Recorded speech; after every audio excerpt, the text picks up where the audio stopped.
Hello.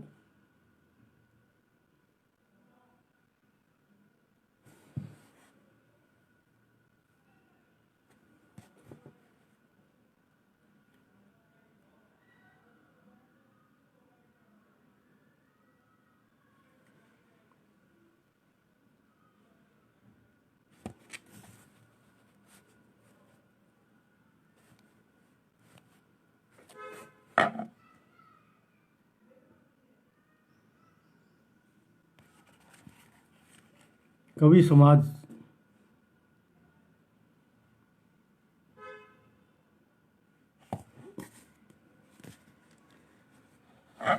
वीरेंद्रपुरी जी, Ram Ram. Doctor Vijay Kumar Patel जी, आपका स्वागत है। कवि समाज रावत सर का आज मैं बहुत आभारी हूँ कि उन्होंने अपनी इस काव्य श्रृंखला में मुझे काव्य पाठ करने का एक अवसर दिया है। कवि समाज रावत सर के रूप सिंह जी राजपुरी का मैं बहुत आभारी हूँ, जो कि समय समय पर मेरे को प्रोत्साहित करते रहते हैं और उनका संदेश या यूँ कहो कि उनका आदेश था।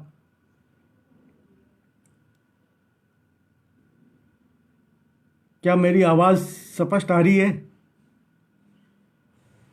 वीरेंद्र जी? वीरेंद्र जी, मेरी आवाज़ स्पष्ट आ रही है? हेलो वीरेंद्र जी, मेरी आवाज़ आ रही है?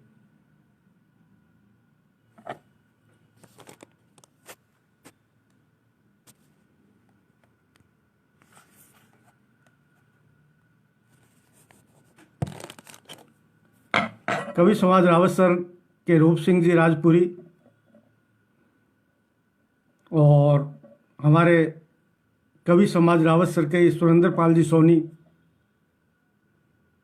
रंगलाल जी बिश्नोई, नीता अग्रवाल, जो कि रावत सर के रचनाकार हैं, और रावत सर के ही एक बहुत बड़े कवि रचनाकार जितेंद्र जी सोनी, उनका भी मैं अभिनंदन करना चाहूँगा। और मैं आज काव्य पाठ आरंभ करने से पूर्व हमारे जो वरिष्ठ साहित्यकार हैं उनको याद करना चाहूँगा, और उस श्रृंखला में मैं हमारे बहुत ही आदरणीय, जो हमारे बीच नहीं रहे, मेरे गुरु भी थे, ओम पुरोहित कागद को ये काव्य पाठ समर्पित करना चाहूँगा कि उनकी प्रेरणा से ही मैं इतना कुछ लिख सका। मैं मुखराम माकड़ जी को भी श्रद्धांजलि देना चाहूँगा कि रावत सर के बहुत अच्छे रचनाकार थे, उन्होंने बहुत कुछ लिखा। और राम स्वरूप किसान, सत्यनारायण सोनी, विनोद स्वामी, उन सभी को मैं आज याद करना चाहूँगा कि जिन्होंने समय समय पर मेरी रचना का स्वागत किया, मेरा हौसला बढ़ाया। और हमारे हनुमानगढ़ के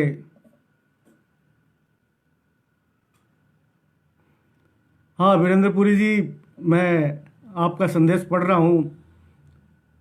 ओम पुरोहित कागद को आपका नमन है, क्योंकि वो एक अपने आप में, ओम पुरोहित कागद साहित्यकार नहीं थे, अपने आप में एक संस्था थे साहित्य की, बहुत बड़ी इंडस्ट्री थी साहित्य की। आज इस मौके पर उनको याद करना बहुत अच्छा लग रहा है। बहुत बहुत धन्यवाद वीरेंद्रपुरी जी आपका कि आपने उनको याद किया। और हनुमानगढ़ के हमारे वरिष्ठ बाल साहित्यकार दीनदयाल शर्मा को भी मैं याद करना चाहूँगा, क्योंकि 40 वर्ष से वो रचनाक्रम से जुड़े हुए हैं। और हमारे साथ ही जो हमारे साथ रचनाक्रम में जुड़े हुए थे आज से 35-40 साल पहले, जब युवा थे, उन्होंने बहुत अच्छा लिखा। उसमें से मैं कुछ नाम लेना आज आवश्यक समझूंगा। उसमें है एक राजेश चड्ढा, प्रमोद शर्मा, रविदत्त मोहता, नरेश विद्यार्थी, महेश संतुष्ट, जिन्होंने बहुत कुछ लिखा और बहुत पढ़ा और बहुत ही मार्गदर्शन दिया। और अब मैं रूप सिंह राजपुरी का धन्यवाद सबसे पहले देना चाहूँगा कि उन्होंने मेरी पुस्तक पेड़ का दुख का पंजाबी में अनुवाद किया। देखो कि छोटी सी जगह में कितने बेहतरीन साहित्यकार हैं रूप सिंह जी, जो कि पंजाबी भी लिख लेते हैं, राजस्थानी भी लिख लेते हैं, हिंदी भी लिख लेते हैं और बहुत महान व्यक्तित्व है। मेरी पुस्तक पेड़ का दुख मैं आपको दिखाना चाहूँगा।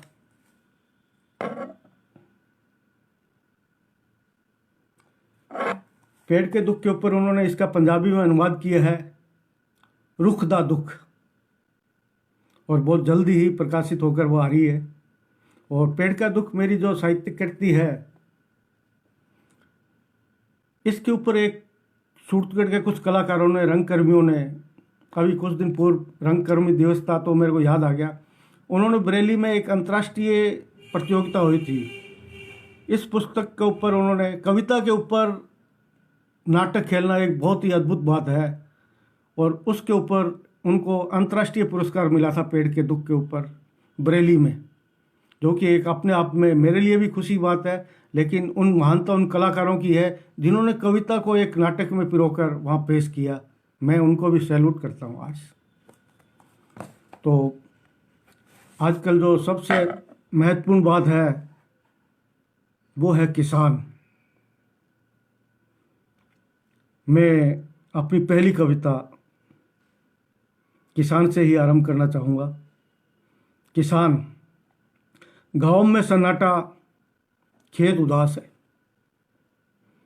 गाँव में सन्नाटा, खेत उदास है, सरसों के फूल गुमसुम है। कुछ दिन पूर्व ऐसी ही घटना थी। गाँव में सन्नाटा, खेत उदास है, सरसों के फूल गुमसुम है, खेत की बाढ़ शांत है, गाय खूंटे से बंधी रो रही है, गाय खूंटे से बंधी रो रही है। पूस की रात, उस टाइम सर्दियाँ बहुत थी, मुंशी प्रेमचंद की पूस की रात याद आ गई मेरे को कि पूस की रात किसान आसमान ओढ़ रहा था। पूस की रात किसान आसमान ओढ़ रहा था, धरती का बिछोना था। पूस की रात किसान आसमान ओढ़ रहा था, धरती का बिछोना था, किसान जाग रहा था, सरकार सो रही थी। किसान जाग रहा था, सरकार सो रही थी। यही वर्षों से चला आ रहा है, यही वर्षों से चला आ रहा है। क्यों ना आज हम किसान बन जाए, क्यों ना आज हम किसान बन जाए। और आज की जो जीवन शैली है उसके ऊपर मेरी एक कविता है मोबाइल के ऊपर। जबकि मोबाइल ज़रूरी भी है, लेकिन ये आधुनिक यंत्र हमारी जो सामाजिक नैतिकता है, जो हमारे सामाजिक रिश्ते हैं, उसको ख़त्म करता जा रहा है। कविता है मोबाइल। आप सभी के साथ भी ऐसा होता होगा। घर अब घर नहीं है, घर अब घर नहीं है, न ही रहते हैं घर में अब हम। घर अब घर नहीं है, न ही रहते हैं घर में अब हम। घर सिर्फ ईंट सीमेंट का एक डिब्बा है। क्योंकि मैं भी घर आता हूँ, किसी के घर भी जाता हूँ, तो मैं देखता हूँ कि इस घर के जितने भी सदस्य हैं सभी के सब मोबाइल लेके बैठे होते हैं। कोई एक दूसरे से बात नहीं करता और ये बहुत ही चिंताजनक बात है हमारे लिए, समाज के लिए, कि आगे क्या होगा। उसी के ऊपर मेरी कविता है कि घर अब घर नहीं है, न ही रहते हैं घर में अब हम। घर सिर्फ ईंट सीमेंट का एक डिब्बा है। घर सिर्फ ईंट सीमेंट का एक डिब्बा है, जिसमें रहता है एक टीवी, जिसमें रहता है एक टीवी, कंप्यूटर और मोबाइल। जिसमें रहता है एक टीवी, एक कंप्यूटर और एक मोबाइल। घर के सारे लोग रहते हैं, घर के सारे लोग रहते हैं टीवी में कंप्यूटर में और मोबाइल के अंदर। घर के सारे लोग रहते हैं टीवी, कंप्यूटर और मोबाइल के अंदर। सब के सब बेजान हैं, ईंट सीमेंट की तरह। किसी में कोई जान नहीं है, सब शून्य है। बहुत बहुत धन्यवाद डॉक्टर विजय कुमार जी कि आप मेरी कविता का आनंद ले रहे हो, मेरा हौसला बढ़ा रहे हो। और कविता क्या है? कविता क्या है? शब्दों की आत्मा को एहसास की सांसों में जीना ही कविता है। शब्दों की आत्मा को एहसास की सांसों में जीना ही कविता है।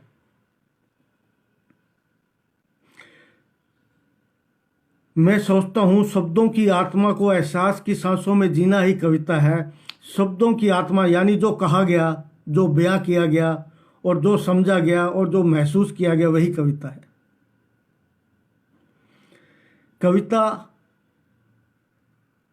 ये खुशबू है, मुट्ठी में बंद नहीं हो सकती। ये खुशबू है, मिट्टी में बंद नहीं हो सकती। कविता तो वो है जो पूरी हवा में खुशबू की तरह फैल जाए, वही कविता है। आज मुझे सुन रहे हो, बहुत अच्छा लग रहा है विजय जी, धन्यवाद आपका।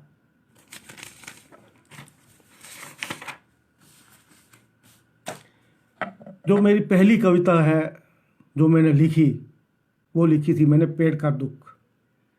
उससे पहले मुझे कविता लिखना नहीं आता था और मैं सिर्फ हास्य व्यंग लिखता था, पंजाब केसरी के लिए हल्के हल्के हास्य व्यंग, और जो थोड़े थोड़े गुदगुदाते थे। और हास्य व्यंग लिखते लिखते पता नहीं क्यों मुझे एक दिन एक पेड़ जिसके नीचे मैं, मेरे पिताजी, मेरे दादाजी, मेरे चाचा जी सभी आराम करते थे, सोते थे, उसका आनंद लेते थे। और जब मेरे बच्चे हुए, जब मैं उन्हें लेके गया उस पेड़ के पास, तो वो बेरुखी से उस पेड़ से छिटक कर चले गए। फिर मुझे एहसास, पेड़ का और मेरा दुख मुझे एक जैसा लगा कि यही पेड़ है जिसने हमें इतने प्यार से पाला, जिसके स्पर्श से ही हम आनंदित हो जाते थे। उसी पर मैंने पेड़ का दुख लिखी है। और कविता है, मुझे रोक लिया था कल पीपल के पेड़ ने। मुझे रोक लिया था कल पीपल के पेड़ ने और कहा था, देखो मेरी तरफ, देखो मेरी तरफ। मैं वही पेड़ हूँ जिसकी टहनियों पर लटक कर तुम इतने बड़े हुए। मैं वही पेड़ हूँ जिसकी टहनियों पर लटक कर तुम इतने बड़े हुए। तुम गिरे थे मेरे तने से कई बार, चढ़े थे कई बार। तुम गिरे थे मेरे तने से कई बार, चढ़े थे कई बार। तुम्हारे नन्हे पैरों की गुदगुदाहट, तुम्हारे नन्हे पैरों की गुदगुदाहट अभी भी मुझे याद है। तुम गिरे थे मेरे तने से कई बार। धन्यवाद देवकी नंदन जी, जो यमुनानगर से मेरे बचपन के साथी है और पेड़ का दुख के वो साक्षी हैं। धन्यवाद देवकी नंदन जी। और पेड़ का दुख, मुझे रोक लिया था कल पीपल के पेड़ ने और कहा था, देखो मेरी तरफ। मैं वही पेड़ हूँ जिसकी टहनियों पर लटक कर तुम इतने बड़े हुए। तुम गिरे थे मेरे तने से कई बार, चढ़े थे कई बार। तुम्हारे नन्हे पैरों की गुदगुदाहट अभी भी मुझे याद है। तुम खेला करते थे तपती दोपहर में कुरा डंडी, फिर सोते थे गहरी नींद मेरे बदन की छाया में। मैं कितना खुश रहता था तुम्हारे साथ। एक पेड़ आज भी उदास है, टहनियाँ उसकी आज भी उदास है। सीमेंट के बढ़ते जंगल में जीवन, जीवन माने जीव और वन दोनों ही खत्म हो रहे हैं। ऐसे माहौल में पेड़ का दुख बहुत अहमियत रखता है और उसका दर्द जो मैंने महसूस किया है मैं वही बयां कर रहा हूँ। तुम गिरे थे मेरे तने से कई बार, चढ़े थे कई बार। तुम्हारे नन्हे पैरों की गुदगुदाहट अभी भी मुझे याद है। तुम खेला करते थे कुरा डंडी तपती दोपहर में, फिर सोते थे गहरी नींद मेरे बदन की छाया में मैं कितना खुश रहता था तुम्हारे साथ, मैं कितना खुश रहता था तुम्हारे साथ। ये जो खुदे हुए नाम तुम देख रहे हो, ये जो खुदे नाम तुम देख रहे हो, यह तुम्हारे ही खोदे हुए हैं। मैंने इन नामों को बहुत सहेज कर रखा है। जब हम छोटे होते थे तो मटके की ठीकरी लेके पेड़ पर अपना नाम खोद देते थे, बहुत गहरे गहरे। हो सकता है पेड़ को दर्द भी होता होगा, लेकिन हम अपना वजूद उस पेड़ के साथ जिंदा रखना चाहते थे। इसीलिए मैंने लिखा है, जो मेरा खुद का अनुभव है, एहसास है। ये जो खुदे हुए नाम तुम देख रहे हो, ये तुम्हारे ही खोदे हुए हैं। मैंने इन नामों को बहुत सहेज कर रखा है। अनायास पीपल का पेड़ रहा, अनायास पीपल का पेड़ रहा और कहने लगा, क्या हो गया तुम्हें और तुम्हारे शहर को, क्या हो गया तुम्हें और तुम्हारे शहर को, क्यों नहीं तोड़ते मेरी टहनियाँ और पत्ते, उन पर क्यों नहीं लटकते तुम्हारे बच्चे। थोड़ा सुनो प्यार से बात, भावनात्मक बात है। एक पेड़ नहीं, ये मैं खुद अपना दर्द भी बयां कर रहा हूँ कि अनायास पीपल का पेड़ रहा और कहने लगा, क्या हो गया तुम्हें और तुम्हारे शहर को, क्यों नहीं तोड़ते मेरी टहनियाँ और पत्ते, उन पर क्यों नहीं लटकते तुम्हारे बच्चे। सच पूछो तो मेरा तना आजकल बहुत तड़पता है। इन लाइनों पे थोड़ा ध्यान देना। अशोक परिवार जी धन्यवाद, विक्रम कुमार छिंपा जी बहुत बहुत धन्यवाद कि आप मेरी भावनाएं, मेरी संवेदनाओं को सुन रहे हैं। हो सकता है आपकी भी यही भावनाएं हो। तो पेड़ कहता है कि सच पूछो तो मेरा तना आजकल बहुत तड़पता है, टहनियाँ उदास रहती हैं। सच पूछो तो मेरा तना आजकल बहुत तड़पता है, टहनियाँ उदास रहती है, नन्हे हाथों और पैरों के कोमल स्पर्श के लिए। सच पूछो तो मेरा तना आजकल बहुत तड़पता है, टहनियाँ बहुत उदास रहती है, नन्हे हाथों और पैरों के कोमल स्पर्श के लिए। भाई कहो ना अपने बच्चों से, भाई कहो ना अपने बच्चों से मेरे पास आए, भले ही ठोक जाए अपने नन्हे हाथों से एक कील, भले ही ठोक जाए अपने नन्हे हाथों से एक कील, या खोद जाए अपना नाम मेरे बदन पर। बहुत उदास था पीपल का पेड़, रुआंसा होकर देख रहा था। बहुत उदास था पीपल का पेड़, रुआंसा होकर देख रहा था। छत पर लगे डिस्क एंटीना को और कान पर लगे मोबाइल को मन ही मन बुदबुदा रहा था, मन ही मन बुदबुदा रहा था। इसी ने छीनी है मेरी खुशी मेरे बच्चे मुझसे, इसी ने छीनी है मेरी खुशी मेरे बच्चे मुझसे। पेड़ का दुख का मैंने पहला वाचन परलिका गांव में किया था। ये मेरा कविता का पहला अनुभव था। और जब मैंने यह कविता पढ़ी तो वहाँ जो वरिष्ठ कवि साहित्यकार थे, तो उन्होंने कहा मेरे को कि आप नरेश जी कविता ही लिखो, और कविता में आपकी जो भावनाएं, जो संवेदनाएं इसमें है, वो बहुत अच्छी है। तो उसके उपरांत मैंने कविता ही लिखनी आरंभ कर दी। तो मैं इसकी जो अंतिम पंक्ति है उसको दोबारा पढ़ना चाहूँगा कि सच पूछो तो मेरा तना आजकल बहुत तड़पता है, टहनियाँ उदास रहती हैं, नन्हे हाथों और पैरों के कोमल स्पर्श के लिए। भाई कहो ना अपने बच्चों से, भाई कहो ना अपने बच्चों से मेरे पास आए, भले ही ठोक जाए अपने नन्हे हाथों से एक कील, या खोद जाए अपना नाम मेरे बदन पर। बहुत उदास था पीपल का पेड़, रुआंसा होकर देख रहा था। छत पर लगे डिस्क एंटीना को और कान पर लगे मोबाइल को मन ही मन बुदबुदा रहा था, और मन ही मन बुदबुदा रहा था। इसी ने छीनी है मेरी खुशी मेरे बच्चे मुझसे, इसी ने छीनी है मेरी खुशी मेरे बच्चे मुझसे। धन्यवाद सुरेंद्र पाल सोनी जी आपका, कि आप सभी ने मिलकर मुझे एक मंच प्रदान किया है कवि समाज रावत सर ने।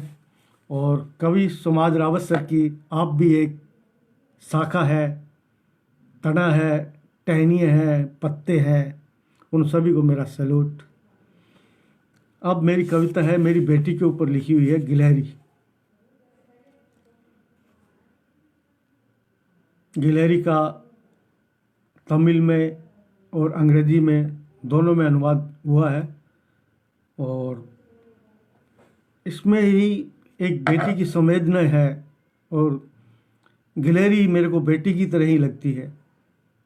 उसके ऊपर सुनो आप।